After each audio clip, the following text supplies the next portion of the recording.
Assalamualaikum warahmatullahi wabarakatuh. Perkenalkan, nama saya Yolanda Putri Cayani dengan NIM 4012211132. Di sini saya akan menjelaskan tentang apa itu hukum maritim dan apa hubungannya hukum maritim dengan hukum laut internasional. Nah, di sini saya bedah-bedah dulu ya. Apa sih sebelumnya hukum kemaritiman itu? Nah, di sini tuh hukum kemaritiman secara luas diartikan bukan hanya meliputi hukum laut dan hukum sumber daya perikanan serta biota lainnya, serta sumber daya manusia di bidang kelautan dan illegal fishing.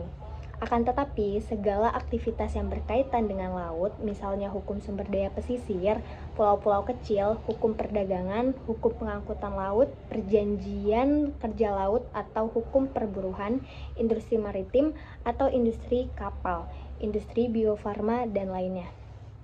Nah, di sini apa sih hukum maritim ya? Hukum maritim secara definisi adalah hukum maritim adalah hukum yang mengatur pelayaran dalam arti pengangkutan barang dan orang melalui laut, kegiatan kenavigasian dan perkapalan sebagai sarana atau modal transportasi laut, termasuk aspek keselamatan maupun kegiatan yang terkait langsung dengan perdagangan melalui laut yang diatur dalam hukum perdata atau dagang maupun yang diatur dalam hukum publik. Namun, bukan berarti tidak ada kaitan sama sekali antara hukum maritim dengan hukum laut dalam arti the law of the sea.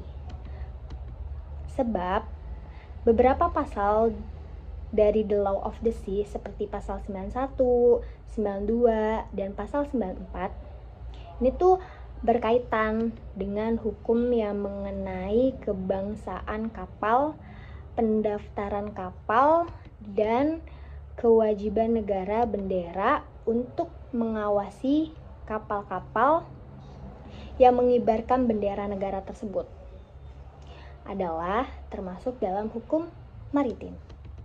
Terus kan kita udah ngebahas nih hukum maritim secara artinya tuh kayak gimana, terus definisi hukum maritim tuh apa.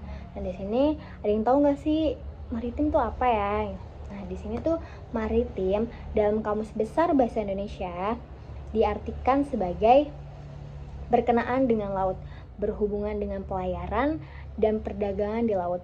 Dalam bahasa Inggris, kata yang digunakan untuk menunjukkan sifat atau kualitas yang menyatakan penguasaan terhadap laut adalah sea power. Itu tadi udah ya, udah menjawab hukum maritim artinya kayak gimana. Masa hukum maritim secara general lah, terus definisinya gimana.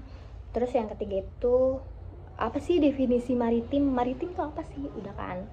Nah, terus kita akan bahas tentang apa sih hubungan antara hukum maritim dengan hukum laut internasional.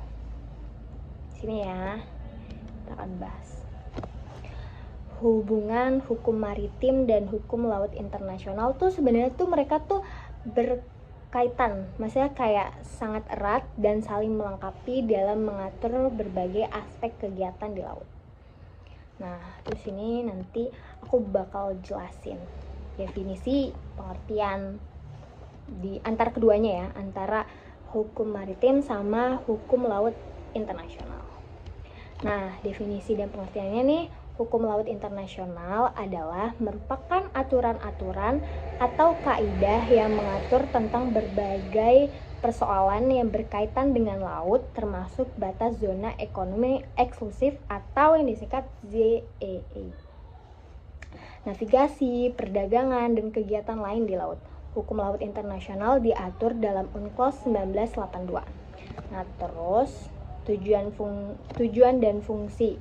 Nah, di sini hukum maritim itu berfungsi untuk menjaga kepentingan-kepentingan tiap-tiap individu dalam masyarakat maritim serta mengatur hubungan antar bangsa atau negara dalam kaitannya dengan persoalan kemaritiman. Nah, contohnya nih ya, hukum maritim internasional meliputi hubungan hukum antar negara dan badan hukum maritim, orang perorangan dan lembaga internasional. Nah, di sini aku bakal sebutin pengaturan dan peraturannya.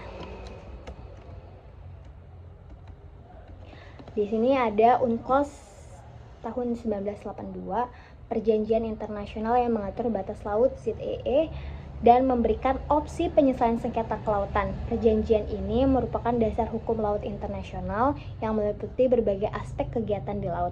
Implementasi di Indonesia itu adalah hukum maritim nasional, yaitu di Indonesia hukum maritim diatur melalui berbagai peraturan nasional seperti Undang-Undang Nomor 21 Tahun 2001 tentang pelayaran, Peraturan Pemerintah Nomor 7 Tahun 2000 tentang Pelautan, dan Keputusan Menteri Perhubungan Republik Indonesia Nomor 70 tentang pengawakan kapal niaga.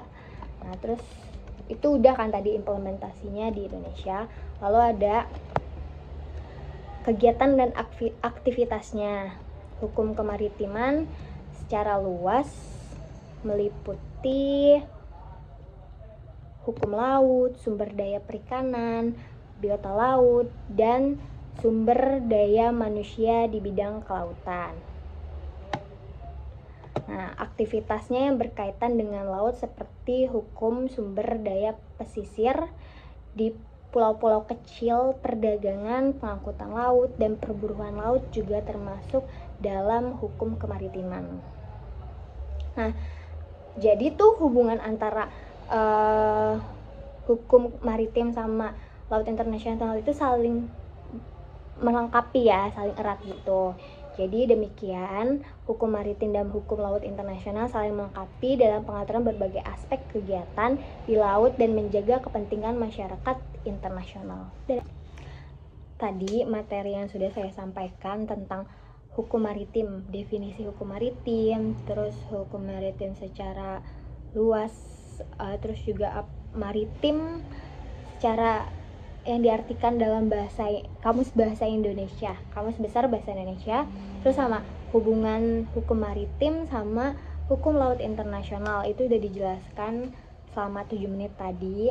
Nah, ini penutupannya. Mungkin banyak kurangnya atau ada salah-salah kata dalam penyampaian. Saya minta maaf, mohon maaf. Kita di sini saya lagi belajar di sini. Mungkin itu aja yang bisa saya sampaikan, kurang lebihnya mohon maaf. Billahi taufiq wal hidayah. Wassalamualaikum warahmatullahi wabarakatuh. Selamat sore Bapak. Terima kasih.